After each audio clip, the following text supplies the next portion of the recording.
nauwi po dito sa transfer the articles of impeachment to the archives, adhering to the immediately executory decision rendered by the SC and Bank, which held that the articles of impeachment are null and void ab initio and that the Senate did not acquire jurisdiction over the same. Mahaba-haba po ito. Pero kapag sinabi po bang archive, Tito Sen, ito po ba ay automatic na talagang tapos na yung proseso o yung katulad ng sinasabi ng ibang mga senador kahapon na posible pa daw po itong ma-revive later on kung magbago man ang desisyon ng Korte Suprema?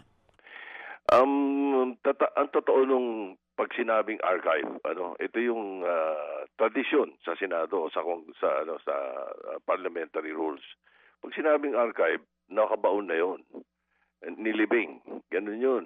Unless pareho nung sinabi nila, and I will hold them to that, na sinabi nila itong motion na to na ina-approve nila ay pwedeng bawiin. Kung ganun yung sinabi nung iba habang sila bumoboto at parang ganun din yung pananaw ng majority leader, I have probably half won the battle.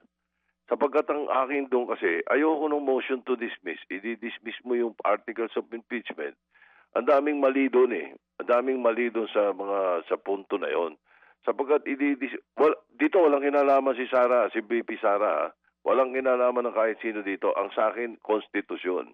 Ang sa akin, yung kung ano ang tama. Kaya magmo-motion to dismiss ka, yung sinusundan mo, yung Supreme Court decision, na mga 3-4 ang error or inaccurate. So, anong tama doon? Isa. Pangalawa, yung motion to dismiss ng articles of impeachment, akala ko ba sinusunod mo yung sinabi ng Supreme Court? Sabi ng Supreme Court, wala tayong jurisdiction. Wala nakalagay sa decision nila.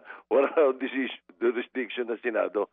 Never nagkaroon ng jurisdiction. Anong dinidismiss mo? Wala pala tayong jurisdiction. Nakita mo yung contradiction? Doon mismo sa decision at hindi ng contradiction. Doon din sa nagpo-propose ng motion to dismiss, i-dismiss namin. Ang tindi rin ng contradiction .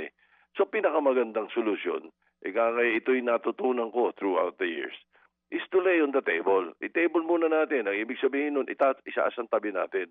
Kasi ang isang motion to table, napakahalaga niyan. Panlima yan sa hierarchy ng mga motions . Ang ibig sabihin nun, pwede mo pang i-take up yun anytime. Any time of the day. As a matter of fact, nung kinabukasan or sa gabi, nagbago isip natin, pwede natin bawiin agad. Kung nagdesisyon ng Supreme Court ng panibago, nag-rectify or anything to that effect, then we can pull it back. At doon natin pag-usapan muli.